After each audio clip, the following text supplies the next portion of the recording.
Greetings, Star Wars toy fans. This is Jim. Thanks again for taking the time to stop by my channel. If you're new to this channel, welcome, and hopefully you will want to subscribe, and if you like this video, please give it a thumbs up at the very end of it. Well, without further ado, let's get into this video, which is talking about the Y-Wing fighter from Return of the Jedi. This was produced by Kenner in 1983, and I think is one of the coolest ships that Kenner ever produced. The only thing they could have done just to add something extra would have been some lights, like the X-Wing has or the TIE Fighter. But other than that, it's an amazing design with a lot of play features. Unfortunately, I do not own a box to that. I'd love to get a box. My brother still has his Y-Wing that he got in 1983, and he still has the box.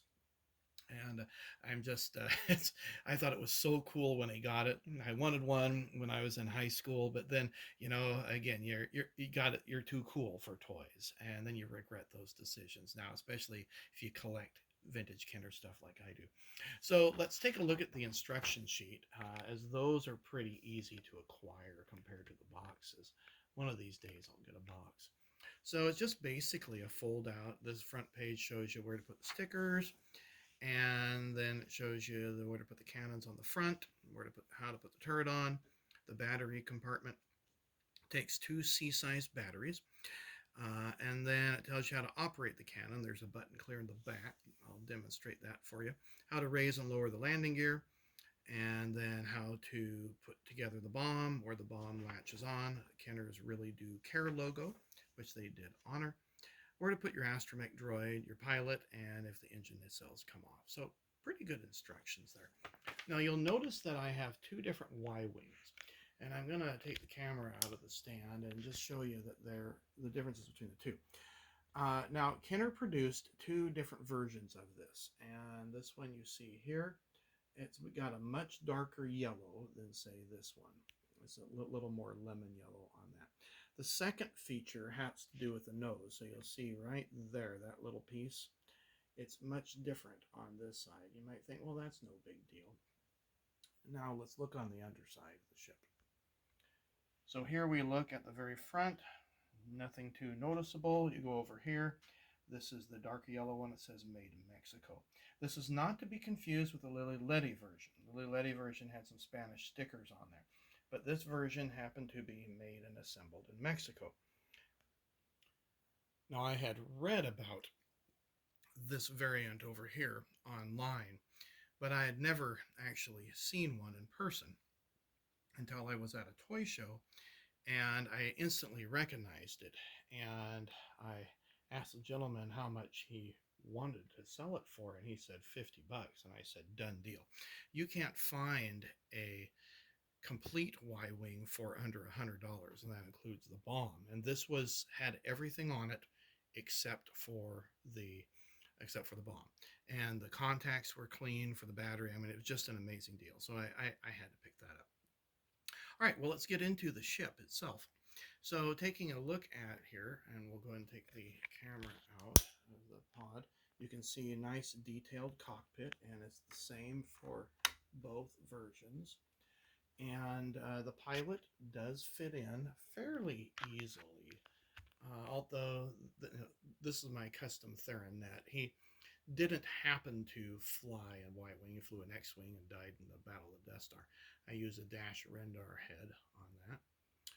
And this one has, I think, mostly original stickers. If I need to use repros, I will put them on. I'm not too proud to do that. Anyway, he fits pretty well inside the cockpit. You can put your astromech droid there. You see I got his R2X2. That's made by Stan Solo.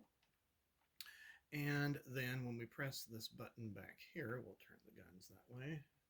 And that's where the guns are supposed to make the noise. Now, I only have two C-size batteries, and so we'll listen to the Made in Mexico one over here.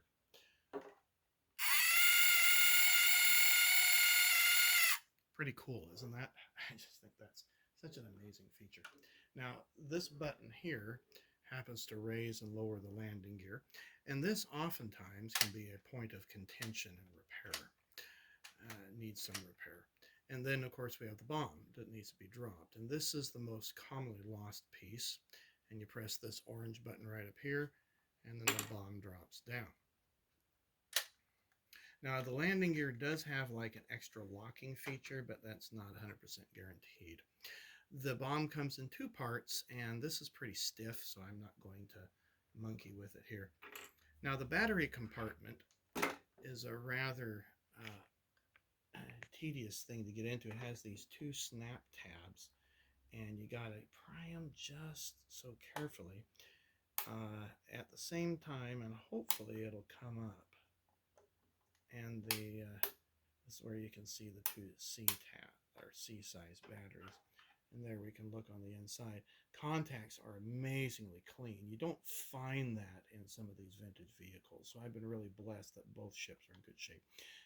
Sometimes the doors here, the plastic breaks. Just, you can see where the plastic stretches. So just be careful of that. If you have to get into the ship, you may want to watch my repair video on how to get into it, because there's a number of screws that you have to take out in addition to removing stickers, there went R2-X2, that are amongst the seams all the way throughout. And so those stickers you can remove with mineral spirits. Now, I've heard of using lighter fluid to get rid of the stickers, but with some of the Kenner plastic, like particularly the collector cases, it actually discolors the plastic if you leave it on for too long. I mean, you have to just instantly put it on. If it's on for longer than 30 seconds, it seems it'll start to whiten the plastic, and that's no good. Not all Kenner toys are that way, but just be wary of that. So mineral spirits is a little less caustic if you need to remove the stickers. Well, I hope you enjoyed this video, found it informative. Please give it a thumbs up if you did, and subscribe to the channel if you're new. Take care, and we'll see you on a future video.